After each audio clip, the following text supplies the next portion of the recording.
Hello, and welcome to the annual public meeting of CBC Radio Canada.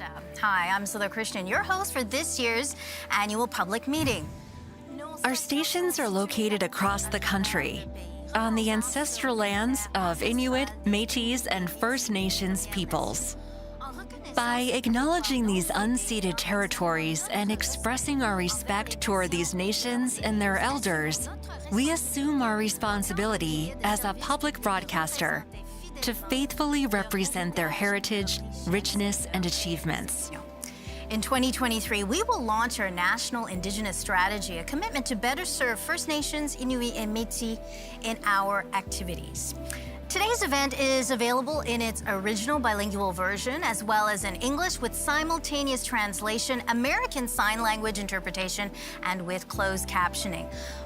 You can also watch the broadcast in French with simultaneous translation, Quebec Sign Language interpretation, and subtitles. Today, we'll be taking you behind the headlines. Throughout this special presentation, we'll answer your questions about our news coverage. It starts here on the set of Tout le monde en parle, a show that this year celebrates its 20th anniversary. A bit later, as we take you behind the headlines, you'll learn more about the work of some of our journalists, and you'll hear from CBC and Radio-Canada's Ombudsman and Newsroom leaders. But before that, I am happy to welcome CBC Radio-Canada's President and CEO, Catherine Tate, and the Chair of the Board of Directors, Michael Goldbloom. Hello, Catherine. Bonjour, Michael. Hello, Sudha. Hello. Michael, I'll start with you. The theme of this year's public meeting is Behind the Headlines. Why is it in the public interest today to understand journalistic practices? You know, we're living at a time when public confidence in Canadian institutions is dwindling. We know that. Whether public institutions, including the media, private and public, it's essential in any democracy that people trust their institutions. We said it's important to explain how we practice journalism so that Canadians can understand and have confidence in what we do. We're building trust in the work that we do every single day, starting with our journalistic standards and practices, which we call the JSPs. Yeah. The journalistic standards and practices. You don't have to tell me about JSP as a journalist. Exactly. Absolutely. And what those principles are, and if I may, I'm going to list them. They are impartiality, balance, fairness, accuracy, integrity. Canadians need to know that we're impartial. What does that actually mean? That means we present all points of view. When we invite guests to our shows, we want to make sure that all walks of life are represented. And the same with balance, and in our political coverage, we invite third-party groups to audit our coverage, especially of elections. All of those actions are governed or monitored by two ombudsmen who really report to the public, not to us, but to the public, on how we're doing on the practice of journalism.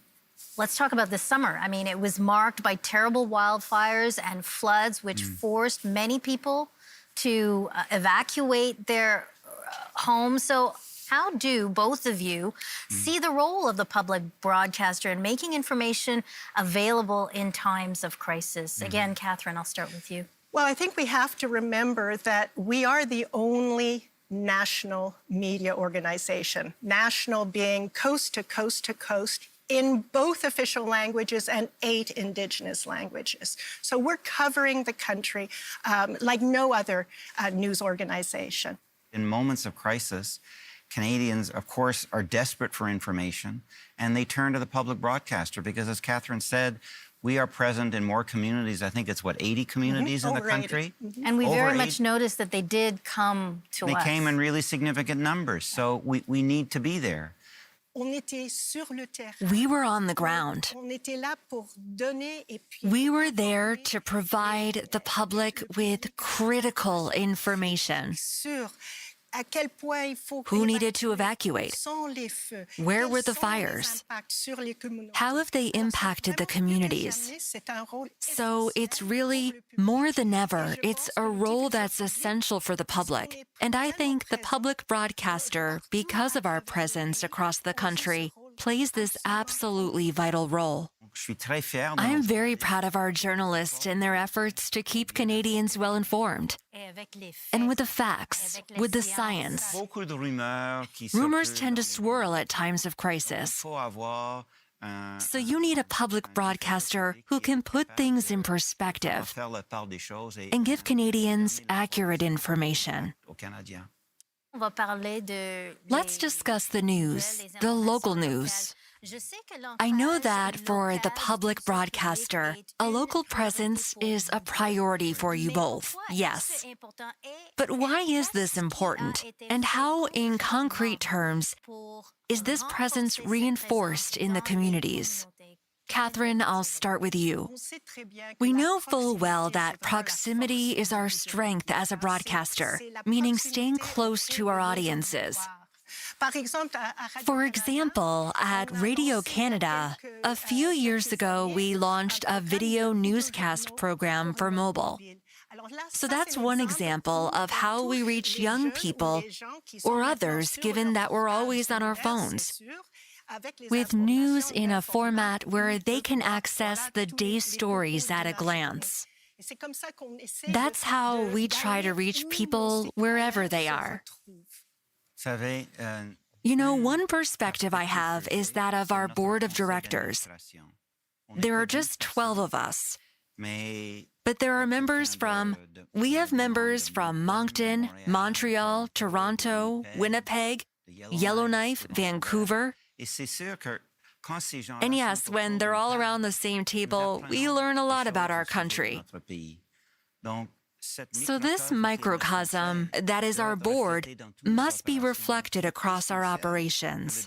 The public broadcaster must have a presence in communities across the country to be able to grasp what matters and let Canadians speak for themselves. And it's a nice segue when we're going to talk about different communities because, as we talked about, Canada is an immense country, immense diversity, cultural, linguistic, regional diversity. So in that context, Catherine, how can the public broadcaster serve all Canadians? It's a big job, and it's a great privilege. One initiative that we undertook 2 years ago was to develop our first Indigenous-led strategy.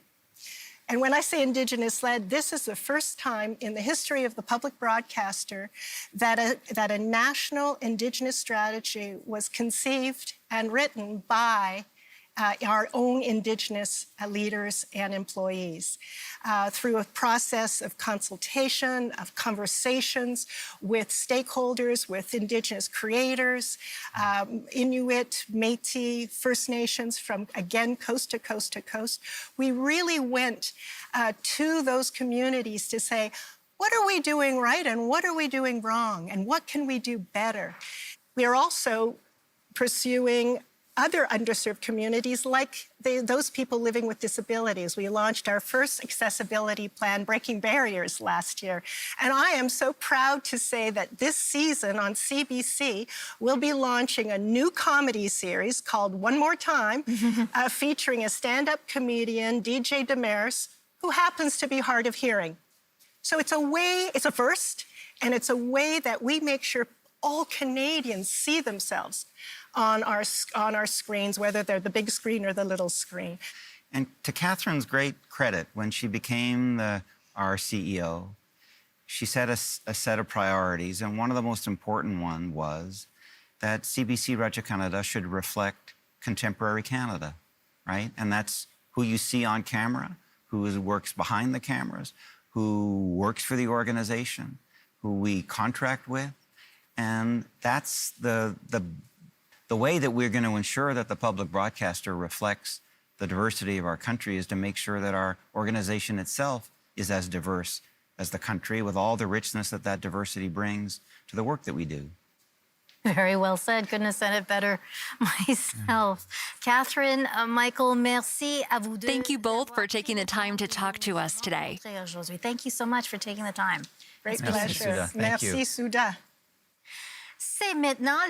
It's now time to hear from our journalists across the country who will answer your questions and demystify their work and their practices. Let's now go behind the headlines. What makes a good journalist, in my opinion, is humility and diligence. It takes empathy. If you can't put yourself in someone else's shoes, you'll never really understand their problems. It takes curiosity. If you're not curious, you won't sniff out the stories. You need to be good at gathering all the facts and getting them across to the average person really quickly. Patience, persistence, and compassion. To be a good journalist, you need to be a great communicator. You also have to be a team player. Because in journalism, especially within the CBC, you are not working on one story alone. You have producers that you're working with, editors, and you need to have a really good working relationship with your team to be able to produce the best story possible. What draws you into journalism for public service media? We get to be storytellers and tell people's stories. People who are giving us their time, their thoughts, their feelings, their opinions, and they are trusting us with that information to be able to share it with the rest of the world. That is a huge honor. You know, as journalists, we have this really unique opportunity to go into places that other people don't, to ask questions of authority figures that your average person sometimes never gets to do. And when we're able to use that to highlight an issue, to create some kind of change, whether it's for an individual, a group, or in some cases, you know, a systemic change, that's when I feel the most proud to be a journalist. What makes me really proud is gaining people's trust. People invite me into their day-to-day. To be doing this after 12 years, reporting on the ground, interviewing people, chasing down leads, getting confirmations, and still loving it, and then you're stopped by someone who says to you, "Hey, that report you did 3 days ago, I just loved it because it was so well explained." That's amazing. How do you pick a story? I get my content ideas from talking to my friends, talking to people my own age, neighborhood folks, the people of Quebec, and as journalists, like it or not, where we live affects us. And so I live in St. Roch and I see its problems.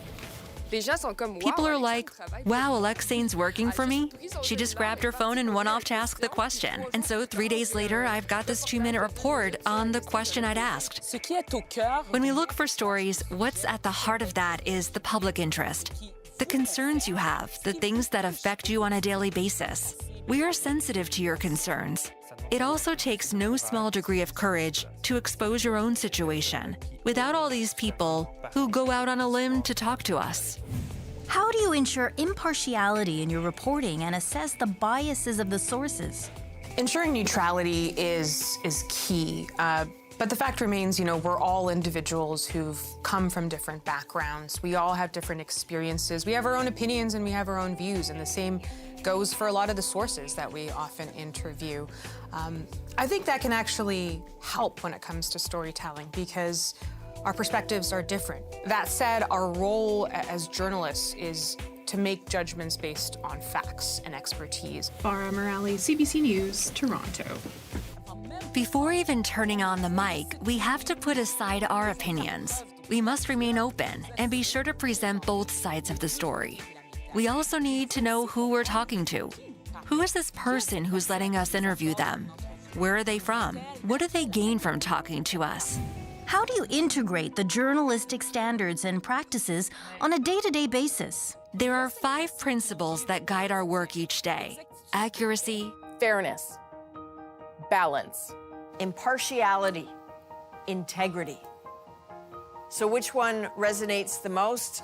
Integrity, integrity, integrity. It has to guide everything we do. The interactions with the people we meet every day, with the research and reporting we do, the questions we ask, the scripts we write. To be here is to be proud of being here and proud that everything we do has this foundation in integrity. And from that comes everything else that matters, getting it right, being fair, being impartial, being balanced, and being at the center of the issues and the stories and the worries and triumphs that make this country tick. Impartiality is a word that has particular importance here in Ottawa and at the Parliamentary Bureau. We don't privilege one point of view, certainly, and parties get equal time and space to share their positions and to explain them to Canadians. But we also analyze political positions by basing our observations on facts and important context. We seek out the truth. We learn, understand, and clearly explain the facts to our audience. What goes into the coverage of major events like the recent wildfires? I was in the field covering wildfires in the Northwest Territories this summer. The city of Yellowknife was evacuated. It was a situation that we never thought that, we would be in. What we always did was put our safety first. And so knowing that, made me comfortable in telling the story. At CBC, there is a process in being able, to cover any crisis stories, wars, earthquakes, those kind of worldly events. There is a process at CBC in how you are going to be looked after. As journalists, we need to be on the ground, hearing their stories, but also being there as things unfold to report on events accurately. When do you know you have a story? Often a good story is right there on the ground, alongside someone who's going through something that people will be able to relate to, will hear and say, wow, 1 degree of difference, 1 bit of bad luck. And I could so easily be in that situation too. It's also about making sure that people get the most accurate information, the most transparent. Sure, you can get these ministers who say things like, yes, but if we say too much, we'll just create worry. But it's my belief that people have a right to know, whether it's worrying or reassuring, not making their decisions for them.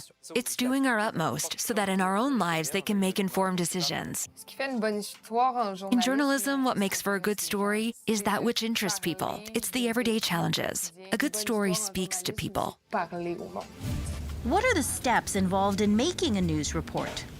There are a lot of steps involved in putting together a news report. I work mostly with CBC Toronto's enterprise unit or investigative unit, so we often do stories that require a little bit more digging. Maybe they're more complex. Sometimes they can take a few days to put together, sometimes a few weeks. It really depends on the nature of the story. So the steps involved in making a news report involves a team.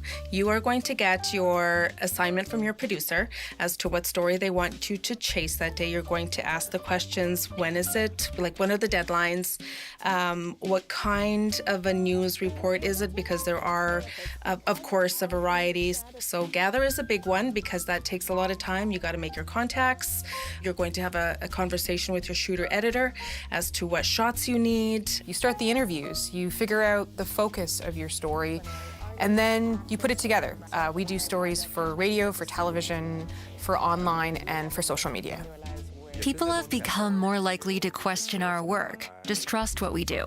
All I can do is try to present the facts as clearly and as wholly as possible. Anyone can come and ask questions, put into question what I do. I have no problem with that. You can ask questions, but my answers will address what people want to know. Are you sure that's what really happened? Did you verify the info? Do you have another source? I want my stories to be incontrovertible. Now let's hear from the Ombudsman. They'll discuss their vital link with you, the public, and how their independent role plays an integral part in delivering responsible and trustworthy news to Canadians. Hello, I'm Jack Nagler, and I am the Ombudsman at CBC. And I'm Pierre Champoux, the Ombudsman at Radio Canada. My role is very privileged because I have the chance to be the public's point of contact with Radio Canada. In a world that's extremely polarized by states that run with very strong opinions on both sides, It's really, really a very important role. The world has changed so much, and people get their information from so many different places now. It's often difficult for them to understand what's reliable information, what's less than reliable information. And so it's a great thing for me to be able to be a bit of an honest broker for people, that when they are upset about something the CBC has done, they can come to me and I can help them understand better how journalism works and also get them accountability from their public broadcaster. What issues or concerns are most often brought to your attention from members of the public? People will often complain about the news content, inaccuracy, for example, or a lack of balance, sometimes a lack of impartiality too. But people essentially want us to address topics that interest them. So they'll often complain that we didn't address such and such an issue. You can report on a given topic without necessarily touching on the angle that people want to hear about. And it's also my role to explain to them that journalists don't necessarily examine every single aspect of a topic in a given report. Most of them, however, I'll ensure that the managers concerned are who take care of this, since I also feel it's important for journalists to take the time to explain to people what their work is about. But if there's a theme that I see most often, it's that people want to know why don't they see their own personal priorities reflected so much in the news? And sometimes it's that they want to see more coverage of stories that mean a lot to them. Sometimes there is coverage, but they feel that it's not as fair to their side as they would like it to be. And you see this whether it's politics or the pandemic or gender issues. That's really kind of the main theme of what I see. What are the journalistic standards and practices, JSP? I'd say they are standards and practices that truly mirror Radio Canada's commitment to quality journalism. This is really their promise to the public, that the information you have before you is reliable, rigorous, and accurate. It's Radio Canada's pledge to Canadians. So for me, it's really at the core of being a journalist. Journalists, producers, and the new production staff must know, not by heart, but must refer to the journalistic standards and practices in their work each day. And I think they all do it with a diligence that is very important. Can it sometimes happen that journalists or staff get off course? Yes, it can happen. We're all human. But I think people in general are pretty good about complying with the JSPs for the good of all Canadians. Yeah, and really the fact that we have the JSP and that we then have two ombudsmen, Pierre and I are here to make sure that Canadians know that CBC has to live up to the promise it makes. How do you determine if the work of our news team is in compliance with the JSPs? So I always try to look at it in a holistic way and say, okay, what's the real issue here? Because it's easy to get lost in the details. So I ask myself, okay, is this mostly about the accuracy, is it about the fairness of the way that CBC treated people and all that? So then at that point, I go back, I actually, watch, listen, or read to the material itself. I then start to do some research. So I try to make sure that I understand the issues properly as well. So I might talk to experts. I might re-report, in a sense, myself to see if CBC missed anything. I will do interviews with the reporters or with the producers and try to understand it all myself and make sure that I really kind of have a sense of what their points of view are. I go back to review the JSP and make sure that the language that I think it said, it still says it, and then look at the story through that prism. And then I write the review, and I try to set it out almost like it's a little story as a court case. So it's, here's the complaint that the person has made, here's the response from CBC, and then I weigh in with my judgment about how things shake out. The Ombudsman independence is extremely important. Management does not interfere in our work at all. We are truly independent. So when I do my work, I don't have to worry about external pressures. I don't have to worry about what the reaction will be. Really, if anybody thinks that my job is to protect CBC or make it look good, it couldn't be further from the truth. And I take that stuff very, very seriously. My job is to help make sure that CBC does good journalism. How do you work together? Jack and I work together constantly. We email each other each day, and every day, or almost, we'll talk to each other on video, in person, on the phone. It's a real pleasure to work with Jack, not least because of all that he taught me when I first started. Of course, I'm independent of Jack, just as I am independent of Radio Canada, but he remains someone I can turn to if I ever have a question or need a sounding board. So having Jack by my side is a real boon, even if he's hours away, hundreds of kilometers. And you get to collaborate still with a lot of people in the newsroom. So I talk to the editor's office about the complaints coming in. I talk to the reporters on reviews and stories that I'm doing. And both Pierre and I are involved in a group called ONO, which is actually an international organization of people who are news ombuds around the world and standards editors. And it's really fascinating to see how around the world people are grappling with these different issues in journalism. How do you see the future of your role? As it becomes harder and harder for Canadians to understand the original source of the information they're getting and to know whether what they have heard or read or seen is really good information or bad information, the role of the Ombud just becomes that much more important. And transparency and accountability are going to be more and more critical for CBC if it helps to make Canadians believe that it's doing a good job and is an effective public broadcaster. The future of the Ombudsman role is something I think about a lot since the media changes. Society changes. To me, the role is more important than ever because people really need someone they can contact if they feel their public broadcaster isn't doing their job right. And I think that, as Jack said, having an ombud also shows a sincere wish for transparency on the part of the public broadcaster, along with a commitment, as I said earlier, to journalistic standards and practices. I do think the role is very likely to evolve because everything changes. Media is changing. But at heart, it's really about staying independent, open, receptive, ready to listen. The heads of our news services have a day-to-day that's shaped by current events. Let's hear what they have to say about the opportunities and challenges of journalism in 2023 and what's behind the headlines. So what's my day or week like? Pretty busy, in fact. Lots of unpredictability. My name is Luce Julien, and I am General Manager, News and Current Affairs of French Services at Radio Canada. We're talking roughly 750 employees. What makes me really proud of my team is the extent to which Radio Canada's employees, its newsroom staff, are dedicated, passionate, and determined. I'm Brody Fenlon. I'm the editor-in-chief of CBC News. Well, I have two main roles. The first is I oversee the leaders of a bunch of national news programs and platforms. So that's everything from the national to CBC News Network to our digital offer. I'm also the editor-in-chief, which means I hold accountability for the journalism produced across CBC, across the country, and for our journalistic standards and practices. What makes me proud of our team, I work with people who care more passionately about serving Canadians and doing high-quality work than I've experienced in any other part of my professional life. CBC cares. Its employees care deeply about the work we produce. Good journalism is many things. We talk about our promise to the audience being that we are going to be with you every day, making sense of our world together.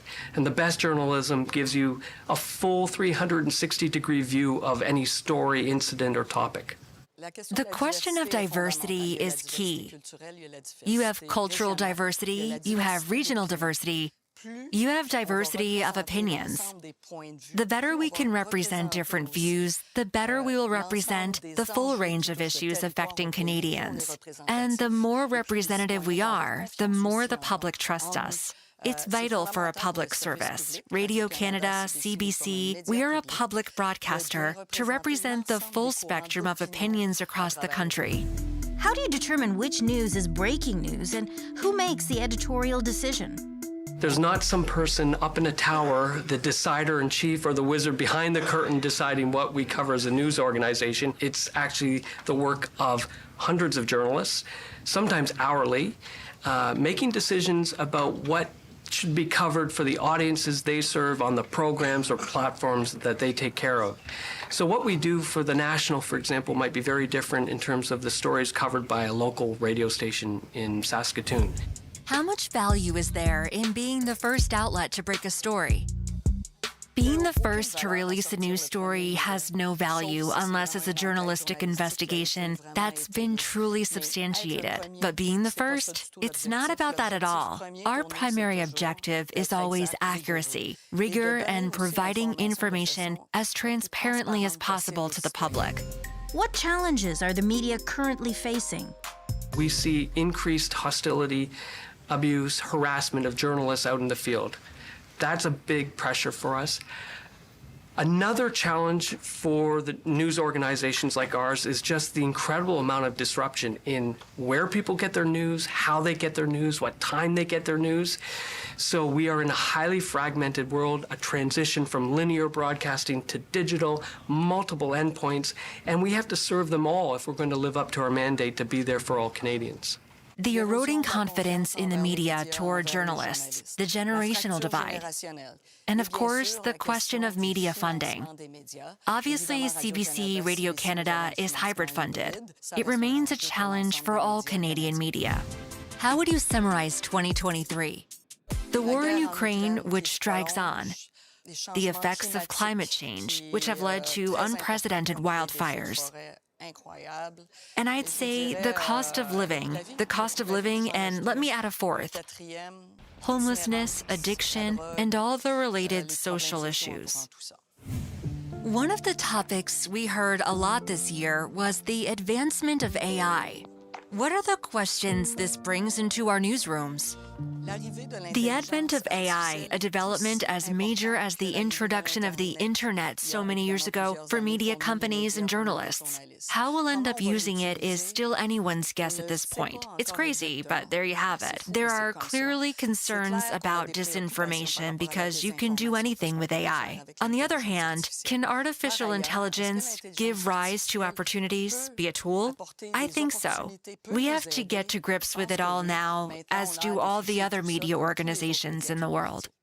One of our hosts, Ian Hannah-Mansing, did a great piece recently about how he found a video of himself interviewing Elon Musk as part of a pitch to sell some sort of cryptocurrency scheme. None of it is real. And so we expect to encounter more and more of the faking of our own material. I think another thing we think about with AI is just that we're going to go into a world where the information ecosystem is really badly polluted with lots of bad information, disinformation, fake information. And we worry a bit about what we call the liar's dividend, where when everything is questionable, then what can you trust? And will people continue to trust legitimate fact-based journalism of the kind that we produce? Why can people trust our news? People can trust our news because we have among the highest journalistic standards in the world. They're publicly available. We're held to account publicly through an independent ombudsman. And I've worked for a number of news organizations in Canada. I can assure you that at CBC, bar none, we take those standards seriously. We talk about them every single day. They are the bread and butter of our journalism. Canadians can put their trust in us because Radio Canada is a brand, a mark of credibility, diligence, and I would also say the public broadcaster who is distinctive and the best place to report on our nation as a whole. Thank you for joining us today. We hope you've enjoyed this exclusive look at some of the work being done by our news teams. In the meantime, you can always stay informed by following us, subscribing to our newsletters, and visiting our websites and apps. Thanks, and see you next year.